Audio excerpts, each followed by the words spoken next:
आज हम देखते हैं टाइम मैनेजमेंट कैसे करें। जी हाँ, मेरा ये वीडियो आखिर तक देखिए। मेरा नाम माधुरी मस्के और मैं हेल्थ एंड वेलनेस कोच हूँ। पसंद आए तो 5 लोगों को शेयर जरूर कीजिएगा और मेरे चैनल को लाइक और सब्सक्राइब करना ना भूलिएगा।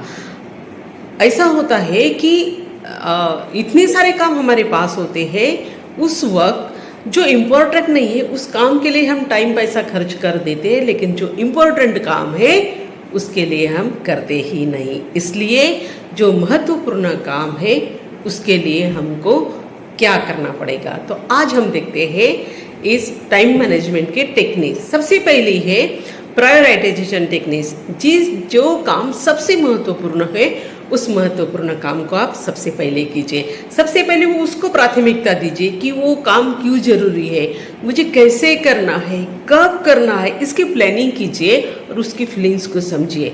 अगर आप वर्किंग वूमन है, आप जॉब में है या फिर आप बिजनेस वूमन है, तो आपके टीम को पहले समझाइए कि सबसे पहले इम्पोर्टेंट काम कौन सा है और कौन से काम को प्राथमिकता देना है। उसी हिसाब से आपको आपके कामों की प्लानिंग करनी पड़ेगी।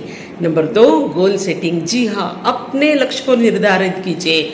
उस रणनीति को आंकना बहुत जरूरी होता है। चाहे हाउसवाइफ हो, उसको पता होता है सुबह ड्यूटी पे जाने वाले हैं, तो हम आधी तैयारी रात को ही कर लेते हैं।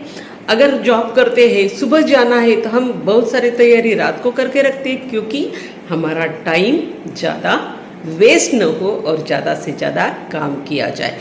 इसलिए आपको एक गोल सेट करना है कि मेरे काम इतने बजे तक होने चाहिए, मेरी पढ़ाई इतने दिनों तक इतने चैप्टर की होनी चाहिए। अगर बिजनेस वूमन है तो मेरी टीम में इतने गोल होने चाहिए, मेरे इतने प्लानिंग होना चाहिए, मेरे टीम में इतने लोग आने चाहिए, उनको कैसे मैं डेवलप करूं, उनको कैसे ट्रेनिंग करूं। तो ये आपको महीने के पहले उसका गोल सेट करना पड़ेगा।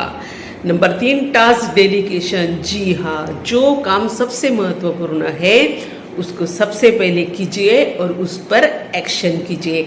सिर्फ काम ये महत्वपूर्ण है और मैंने प्लान किया, ऐसा नहीं, उसके ऊपर इम्प्लीमेंटेशन होना भी बहुत जरूरी है। उसके लिए प्लानिंग करना भी जरूरी होता है, उस पर एक्शन लेना भी जरूरी होता है। Number 4, procrastination. जी हाँ, हम इसके इतने शिकार हो जाते हैं। प्रोक्रास्टिनेशन, टाल मटोल करना, आज रहने देते कल करते हैं, 2 दिन बाद करेंगे, अरे मेरी पढ़ाई तो अभी 2 महीने बाद है, एग्ज़ाम तो 2 महीने बाद है, फिर थोड़ा थोड़ा मैं अगर ज़्यादा भी ना करूँ तो मैं थोड़ा थोड़ा कर सकती हूँ, फिर आखिरी में कर लूँगी। नहीं, ऐसा नहीं होता। आखिरी में आपको सिर्फ रिवीजन के लिए ही टाइम देना है। सभी को, चाहे महिलाएं वो घर में हाउसवाइफ हो, जॉब करने वाली हो या बिजनेस कर, अगर आप महीने तक अगर आपको इतना टर्न ओवर करना है तो डे 1 से आपको काम करना पड़ेगा।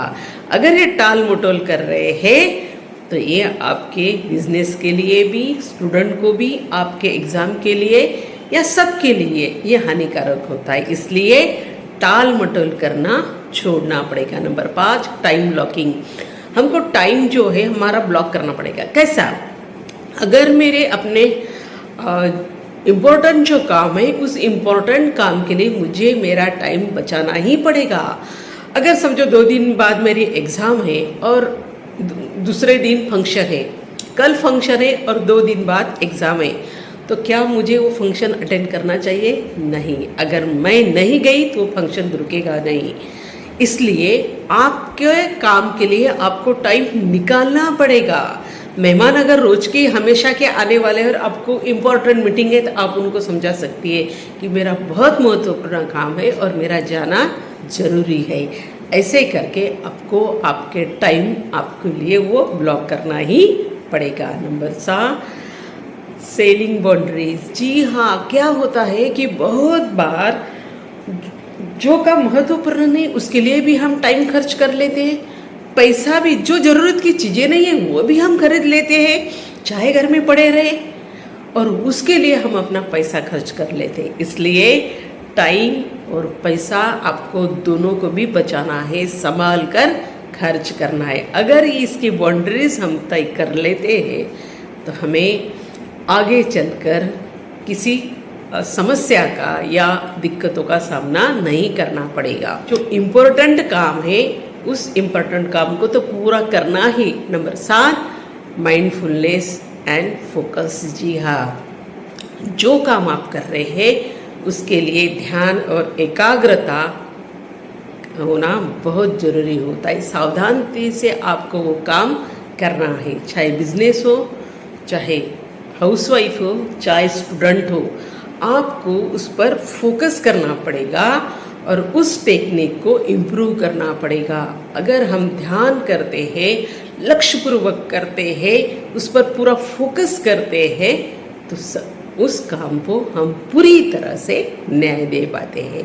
Number 8, technology and productivity.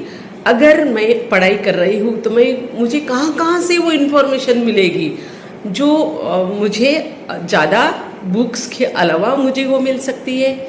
अगर मैं बिज़नेस कर रही हूँ तो बिज़नेस के लिए मेरे लिए कौन से टूल्स ज़रूरी है, कौन से ऐप्स ज़रूरी है जिसका उपयोग मैं अपने बिज़नेस में कर रही हूँ, और उसके लिए अपने प्रोडक्टिविटी को मैं बूस्ट कर सकती हूँ। अगर मैं वो बिज़नेस में यूज़ कर रही हूँ तो जाहिर है उसके लिए क्या होगा, ज़्यादा अच्छा बेनिफिट हो सकता है।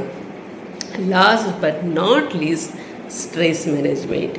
ये सब करते समय आपको आपके माइंड को भी क्या करना है, थोड़ा शांत रखना है। क्योंकि ये स्ट्रेस जो है, अगर आप स्ट्रेस लेकर काम करोगे तो आपके मन भी विचलित हो सकता है और आपके बॉडी पर भी उसका असर हो सकता है। इसलिए आपको जैसे हम टाइम पर फोकस करते हैं, मनी पर फोकस करते हैं, उसी तरह हमको हमारे माइंड को भी शांत रखना है। अगर हम जो इम्पोर्टेंट काम के साथ अगर हम डेली का ऐसा शेड्यूल करते हैं कि जो इम्पोर्टेंट है उसको कर सकते हैं। कुछ काम ऐसे होते हैं हम नहीं करेंगे, दूसरे के